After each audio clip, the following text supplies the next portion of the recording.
دوستان عزیز، آیا میدانید بهترین شب و بزرگترین شب کدام است؟ شبی که حیات ما و شما را کلا تغییر میدهد، شبی که ما و شما را از گناه پاکیزه میگرداند. و آیا میدانید از همه بهترین عملی که ما در آن شب اجرا میکنیم کدام عمل است؟ البته بهترین شب و بزرگترین شب این شب قدر می باشد، شبی که الله در قرآن کریم میگوید لیلة القدر خیر من الف شهر. شب قدر بهتر از 1000 ماه است، شبی که بهتر از 83 سال است. یک جوان وقت شب قدر را با طاعت و عبادت شب زنده داری می کند، بهتر از یک موی سفیدی که 83 سال عمر دارد و 83 سالش را با طاعت و عبادت گذرانیده است، از همان باز هم بهتر است. و چنانه که گفتیم این شب ما و شما را از گناه پاکیزه میگرداند، زیرا اینکه پیامبر صلی الله علیه و سلم در حدیث صحیح خود فرمودند من قام لیلة القدر ایمانا و احتسابا غفر له ما تقدم من ذنبه.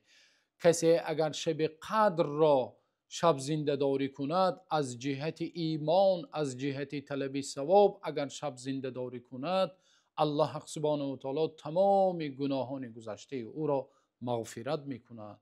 بنابراین بهترین عمل در این شب کدام است دوستان؟ بهترین عمل را مادرمان عایشه رضی الله عنها از پیامبر صلی الله علیه و سلم پرسیدند، گفتند یا رسول الله ارأیت ان وافقت لیلة القدر فبما ادعو. گفتند یا رسول الله اگر من شب قدر را درک کنم، بهترین دعایی که من در این شب میکنم کدام دعا است؟ با چی دعا کنم من در این شب؟ پیامبر صلی الله علیه و سلم گفتند قولی اللهم انک عفو تحب العفو فاعف عنی. گفتند بگویید پروردگارا تو عفو کننده هستی، تو بسیار بخشنده و مهربان هستی، تو عفو کننده هستی، عفو کردن را دوست می‌داری، پس گناهان مرا عفو کن، مرا عفو و مغفرت کن. ببینید پیامبر صلی الله علیه و سلم با عایشه، بهترین زنی که در روی زمین هستند، مادر مؤمنان عایشه صدیقه دختر ابوبکر صدیق، عفو گناهان را تعلیم داده ایستادند. حال ما و شما چی باشد بندگان پرگناه؟ الله سبحانه و تعالی را دعا کنیم که الله ما و شما را عفو و مغفرت کند. بنابراین فقیه بزرگوار سفیان ثوری میگویند بهترین عمل در شب قدر این دعا کردن است. با همین دعایی که از پیامبر صلی الله علیه و سلم روایت شده است، با همین دعا کردن است. و آیا میدانید حکمت از طلب عفو و مغفرت در همین شب چی است؟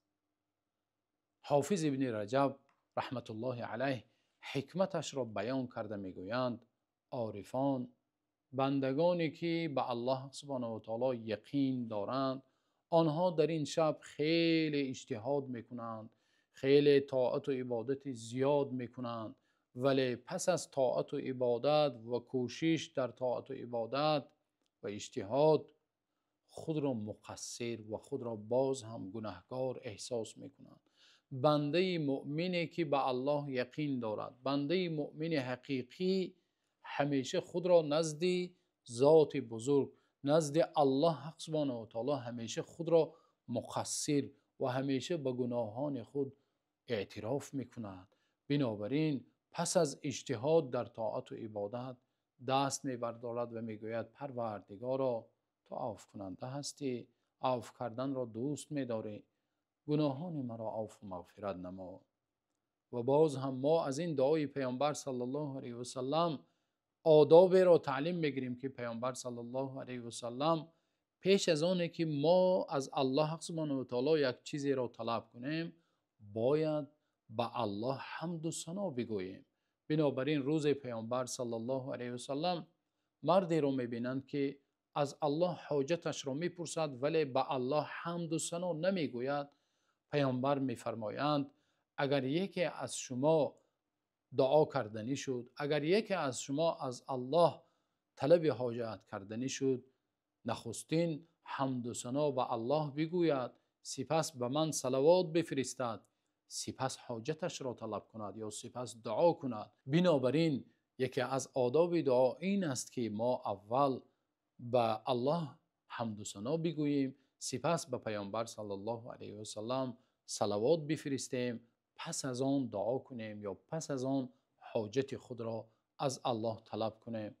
از الله سبحانه و تعالی دعا میکنم که الله در این شب بهترین، شب بزرگترین، شب قدر ما و شما را به طاعت و عبادت خود موفق بگرداند و الله سبحانه و تعالی گناهان ما و شما، گناهان پدران و مادران ما و شما و گذشتگان ما و شما را الله عفو و مغفرت نماید و الله سبحانه و تعالی ما و شما را به رمضان های زیاد و شب های قدر زیاد و زیاد برساند تا نوار آینده. الله نگهبانتان باشد.